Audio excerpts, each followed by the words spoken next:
listening to the National Media Archive. To learn more or volunteer, go to nationalmediaarchive.com.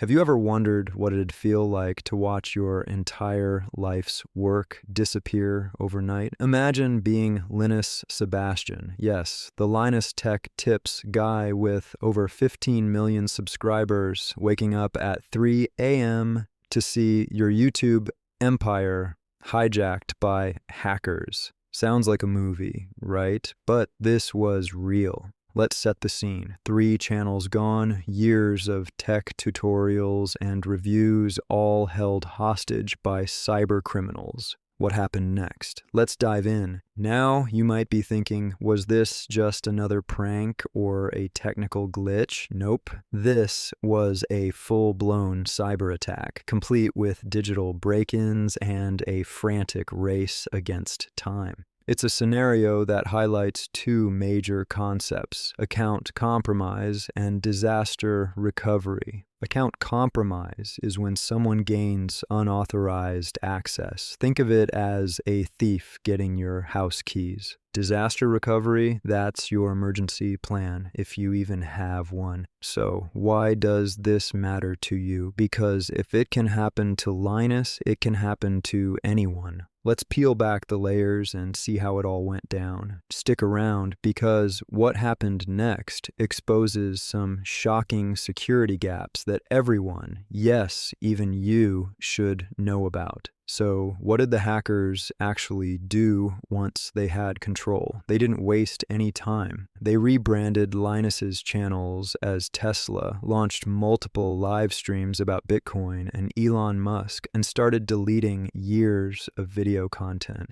You might be thinking, why bother live streaming? Here's the trick. The streams themselves looked legit, but they contained links to fake crypto giveaway websites, a textbook example of a phishing scam. Phishing is when attackers trick you into giving up sensitive info, much like a fisherman luring fish with bait. Their main goal: funnel huge traffic to these scam sites, convincing viewers they could double their Bitcoin. The hackers even used fabricated transaction histories, think of it as digital sleight of hand, to make their schemes look real. This isn't just theoretical. With Linus's massive audience, potentially millions saw these fraudulent messages. Imagine the impact if even a tiny fraction fell for it. The lesson here: when you see offers that seem too good to be true, especially involving cryptocurrency, pause and think. Scammers count on you acting fast, not smart. Linus Tech Tips isn't the only big name to get hit. Did you know the British Army's YouTube and Twitter accounts were also hijacked last year for crypto scams? Why do hackers target such public platforms? It's all about reach. Social engineering, manipulating people to gain access, is much easier when millions are watching. You might ask, isn't YouTube secure? Well, yes and no. Even the best locks won't help if you hand the keys to the wrong person. This trend of hijacking high-profile accounts for crypto scams is surging, and the methods are getting more sophisticated every year. Let me tell you, if the British Army and Linus Tech Tips can be compromised, individual creators and businesses are even more vulnerable unless they take proactive steps. Now, how did the hackers actually get in? Was it a weak password, a brute force attack? Nope.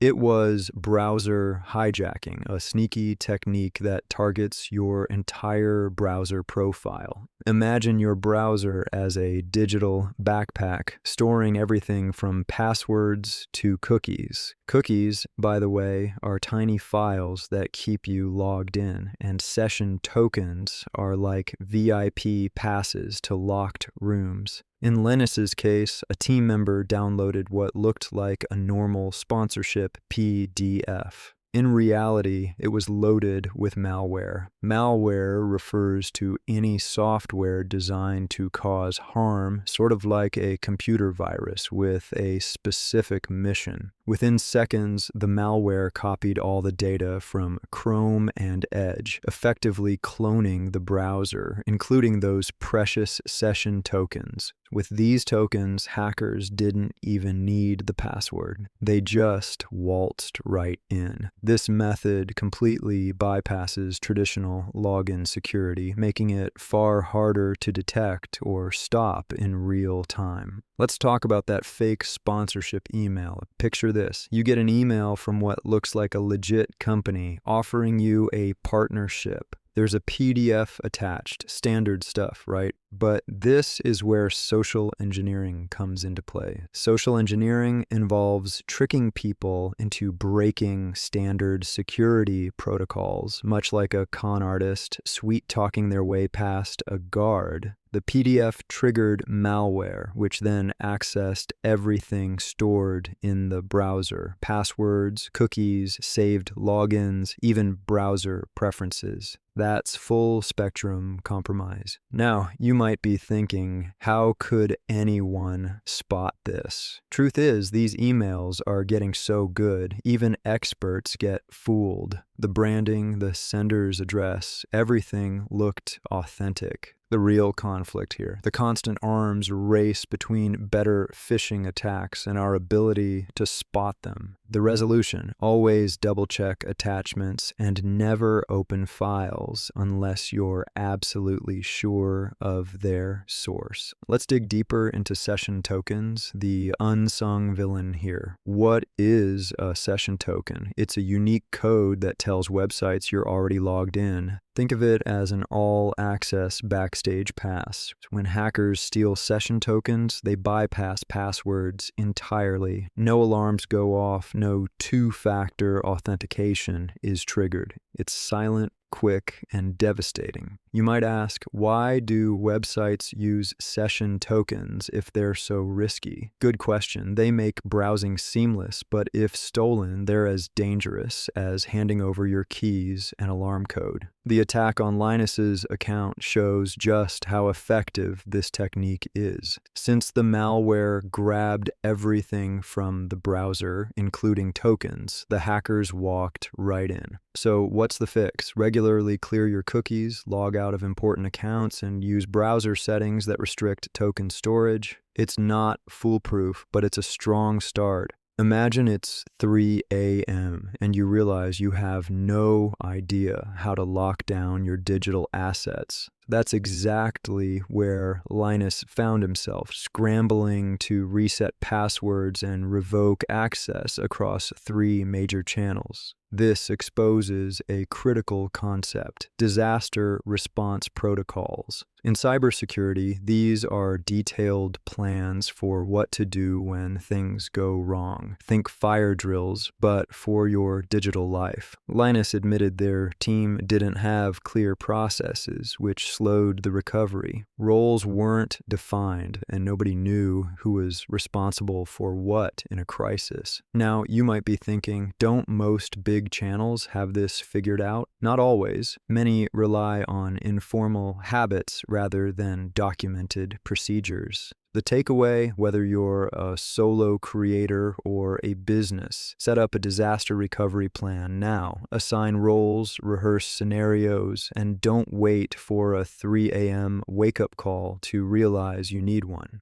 Let's talk about YouTube's role. Shockingly, deleting years of content or renaming a channel didn't require multi-factor authentication, no extra confirmation at all. Multi-factor authentication, or MFA, is a security system that requires more than one method of verifying your identity. It's like needing both a key and a fingerprint to open a safe. Without MFA, YouTube's system just trusted the logged-in user, even if that user was a hacker using stolen session tokens. Now, you might ask, shouldn't platforms require extra checks for major actions? Absolutely. Critical changes should always prompt for another layer of verification. Here's the resolution. Platforms like YouTube need to require MFA for destructive actions, not just logins. Until then, users have to be extra vigilant. So what could have prevented this mess? Linus admits better internal processes and stricter controls would have made a huge difference. Here's where cybersecurity hygiene comes in. Think of it like washing your hands. You do it regularly to prevent infection, not just after you get sick.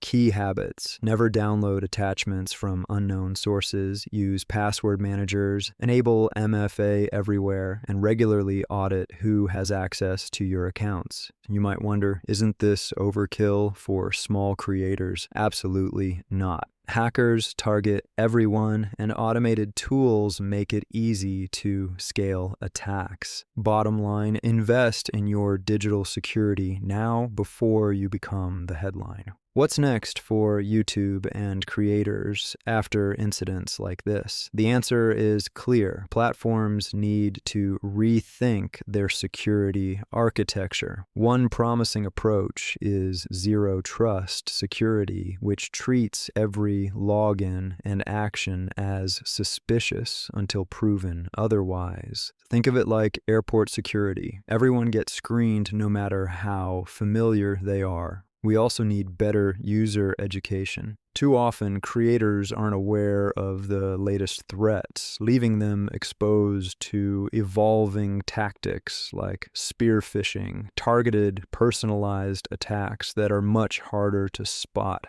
Now, you might say, isn't this going to make everything more complicated? Maybe, but complexity is a small price to pay for security and peace of mind. So, whether you're a viewer, a creator, or a tech enthusiast, stay alert. The digital world is only getting riskier, and staying informed is your best defense.